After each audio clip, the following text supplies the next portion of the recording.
Okay, good to go. Well, like a typical Monday again, just kind of recapping after thoroughly taking a look at the film. Obviously still pleased to find a way to win on the road. Resilient group. Did talk about wanting to play for 4 quarters, win the second half. The momentum, pleased with the end of the half, the 2-minute drive to get us a field goal kick to go up by 3 at halftime. That was a big kick by Jonathan there. And really, Jonathan wasn't alone. From game 1 to game 2, we really improved in our protection because we needed to on a few of the PATs in game 1. We weren't good enough there. It got better. Obviously came in huge at the end of the game. Generally just defensively, played with a lot of effort. Again, rotated a decent amount of guys. Third down defense has got to get better, especially in that first half. And credit to Maryland. Again, schematically, they got players. They're tough to tackle in space. We got to find a way to get off the field better on third down. But in the second half, got a little bit better and was resilient because, again, this thing was back and forth, and they take the lead halfway through the fourth quarter. They got the lead. The guys kept on playing, so was pleased with that. Offensively, it was nice to see some of the explosion down the field. Run game still needs to be more efficient. Protection wasn't as good as week 1. Got too much leakage there, and then we still got the turnover issues that are really going to bite us. Saying that, finished the game. Opportunity with the ball to go win the game, and those guys got it done. Was pleased with kind of the execution of the 2-minute drill at the end with the small details of getting the ball snapped, getting out of bounds, not panicking, playing with urgency, but poise, and that showed up. And then, Jonathan Kim, a ton of confidence in him, and he bangs the thing through. That was awesome. Injury-wise, Chance Rucker's going to be a longer-term upper body, but you're not going to see him probably for 6 to 8 weeks, which was unfortunate because I did think he was progressing, and that'll be the next man up kind of mentality. Similar approach to the week. Now Mondays we're back to work, focused again on a process of practice and preparing. We need to take advantage of that throughout the week. Looking forward to getting back at home, playing in front of a fan base, and kind of game 2 for me at least to be back home. Really looking forward to that. Got some respect for Florida Atlantic, Prairie View A&M. These guys know how to win some games. You look at it, last year, winning games in their league. I think they won their side of the conference, present some players, and so they'll have our full attention. Questions? Jonathan, I'm wondering about that with Prairie View. I mean, obviously an FCS opponent, and you're coming off a conference game. I'm wondering how you kind of address the, I guess, mental side of that to keep guys from maybe thinking it's going to be a step back and kind of keep the edge and building on what you did on Saturday. Yeah, we'll talk quite a bit tomorrow morning, but it's always about us. It's always about our process. This idea that, trap game or something, there's no such thing as a trap game. These guys will have our full attention.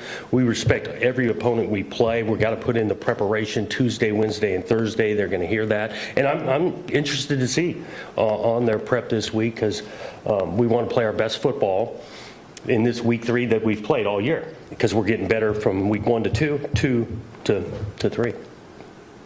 Hello, Jonathan. Staying with the celebratory tone of what's happening with the program, if you allow me a little grace, I know you don't need a history lesson, but I want to unpack this question for historic sake.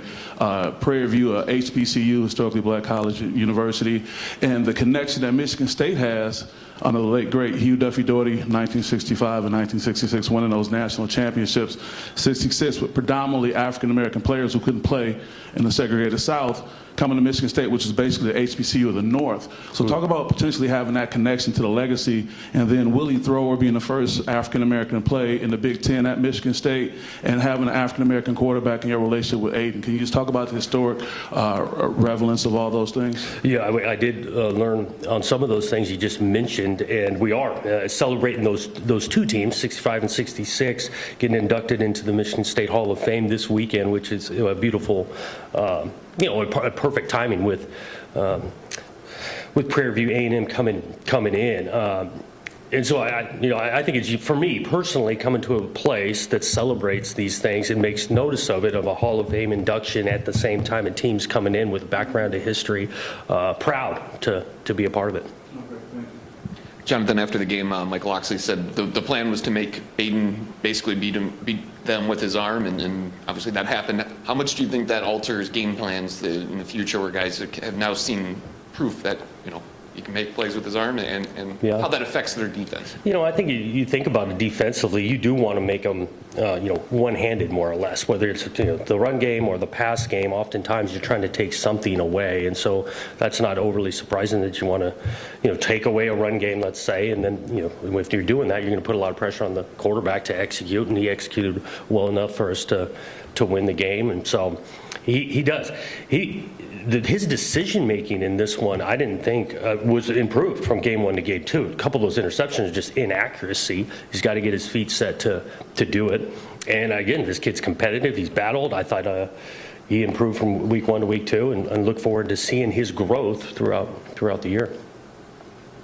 Piggybacking on that, you've been around him for a long time. I wondered if there's anything you learned about him this week. I don't know what I truly learned. I think it was on display that this thing means a ton to him. After the game, a sense of he got some things done. He's durable, because it's not easy to go on the road and have some errors, especially into the game, late in the game, when you need now. However, it's played out before. He's had a couple of errors that he played his best ball at the end. The kid's resilient.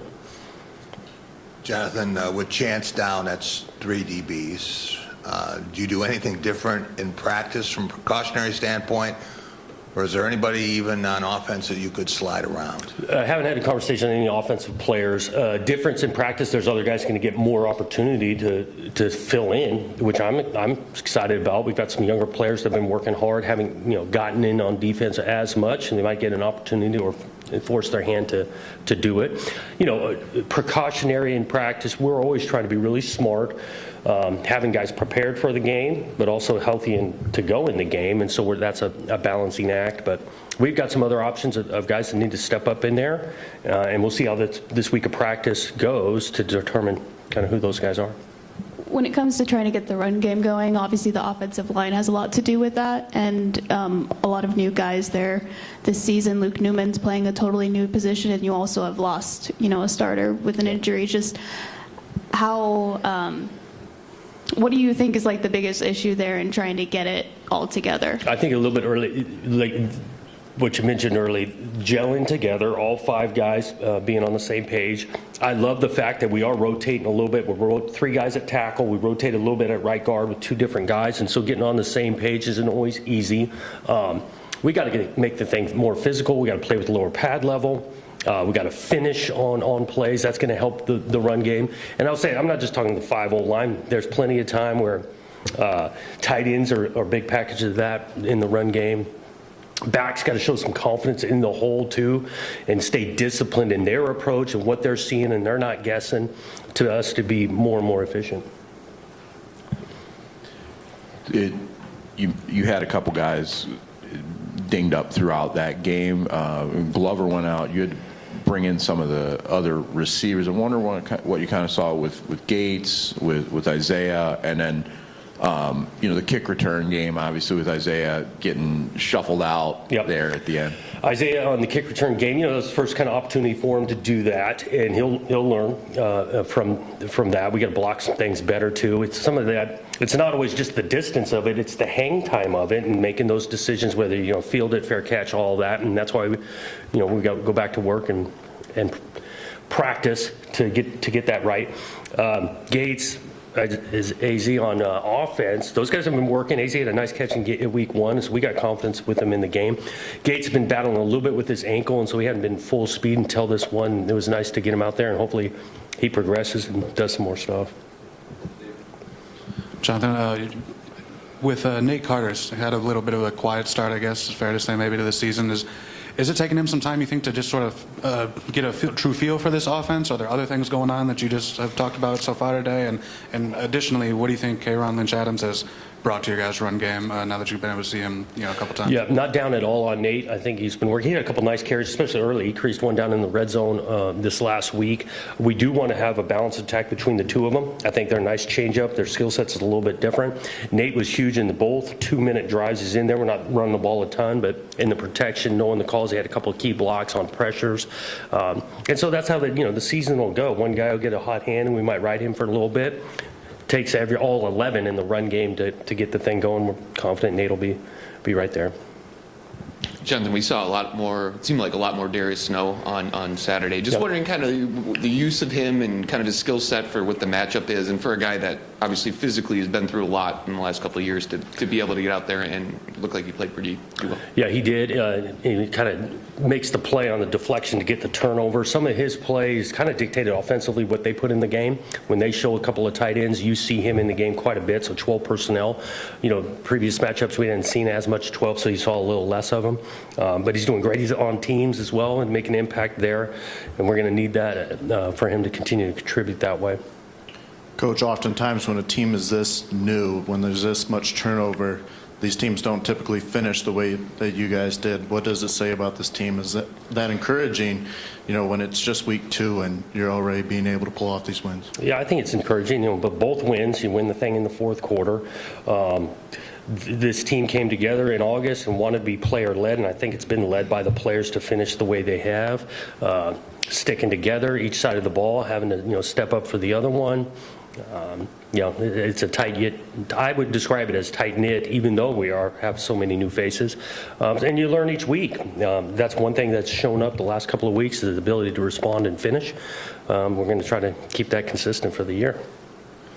Jonathan, you talked earlier about the adjustment defenses may make to Aiden and Nick in passing game. Just things you showed. I'm wondering where you think Nick is in terms of his ability to read different things defenses are going to throw at him now that he's on film, and sort of the things you're going to have to maybe work with him on as he becomes more and more part of scouting reports. Yeah, I think he'll show up after this game, getting down the field. Some of that, he got down the field because he was blocking so well in the run game. Like, he's going to dig out the safety. A lot of times there's a couple good pictures of him doing it, and then the play action pass, it makes it look the same.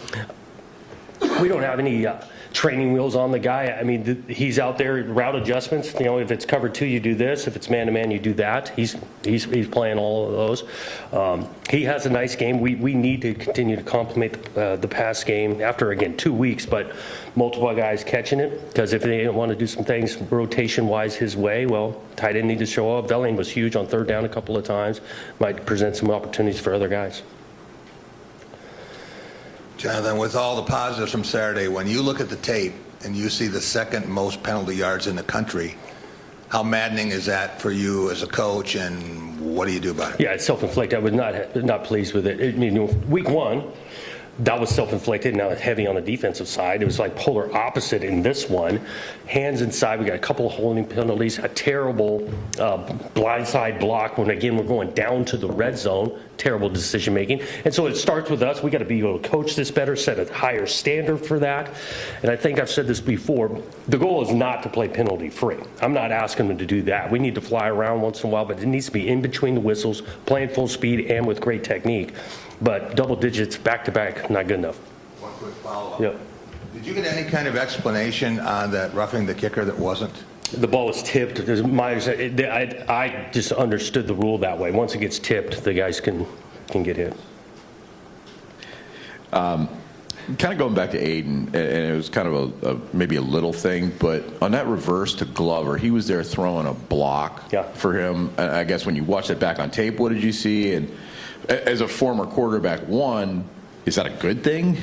Or two, what does that maybe say in terms of a leadership moment for the guys around him to see that? It was a really good thing, and actually I think it was well executed because he played with a little savvy. Hands the thing off, that you don't want to go right into blocking the guy, so the defender recognizes something's different. So if you watch it, he's kind of casual at it first.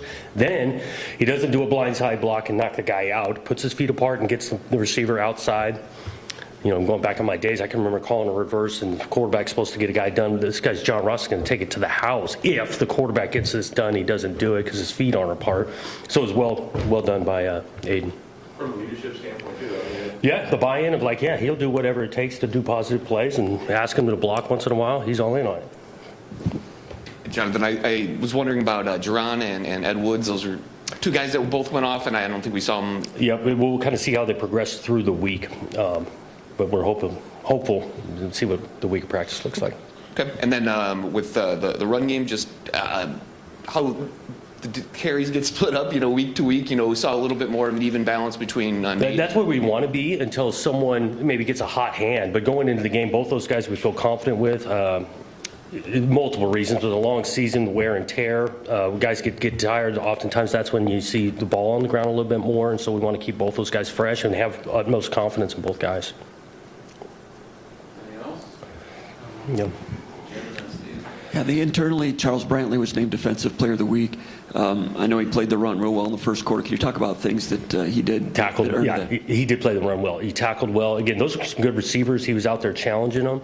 And so the way he tackled, covering what I think is a really good receiver crew, comes up with, obviously, the huge pick that we didn't turn into any points, but that was a huge play in the game. Chuck's been, and you have a couple guys go down, so this guy's not getting a blow. I mean, he almost played every snap.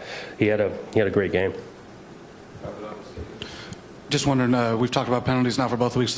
Last week was kind of a unique deal in some ways with that quarterback, but just wondering how you guys address them internally at all. Like, are there, I don't know, punishment's a strong word, but like accountability? Like, if you have a personal foul, is you have to do this, or is there anything like that? How do you guys just sort of address those?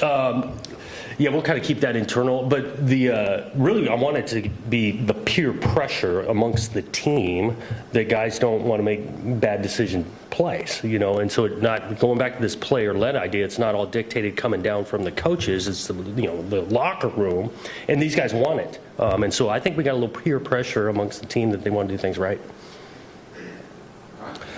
Thanks.